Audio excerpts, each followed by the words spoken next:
In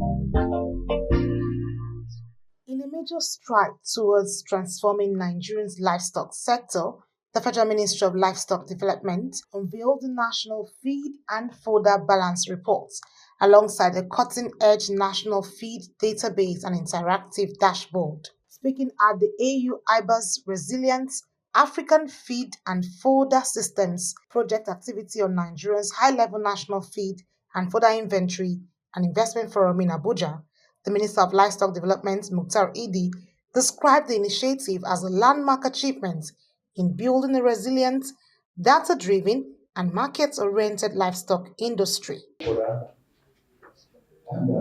promised 2 days ago that this document having been validated in no distant future, and very soon will find its way to Nigeria Federal Executive Council, to the Minister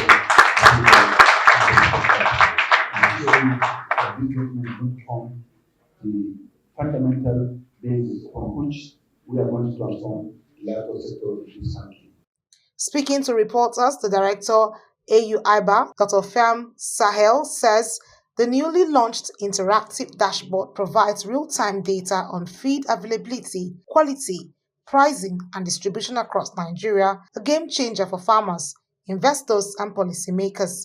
She added that the feed and fodder sector in Nigeria presents over 1 billion naira in investment potential, with opportunities to reduce header-farmer conflicts, boost local production, and modernize livestock systems. The main idea about this high-level event is to hand over the inventory, the feed inventory, and the feed and fodder balance and data dashboard on feed and fodder, to hand it over to the government of Nigeria after being developed as one of the activities by this project. Besides that, we have developed the animal feed and fodder dashboard, which will be capturing the production and the availability of feed and fodder, and where there is a gap or a shortage, this will be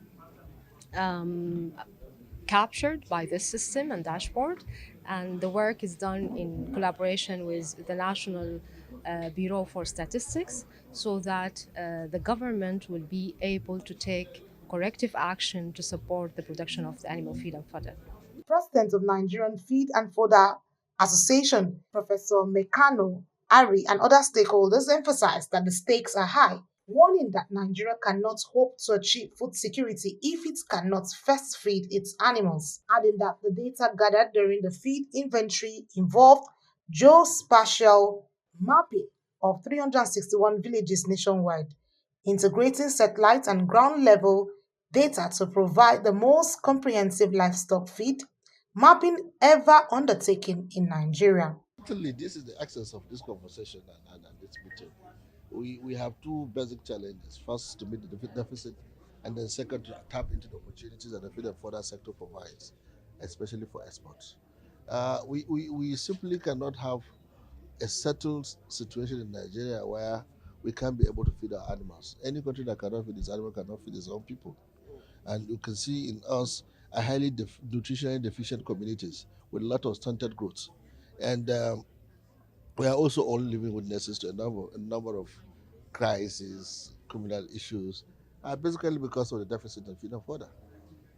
Summary, we have a deficit. We have a deficit of at least 10%, almost 10% of feed and fodder.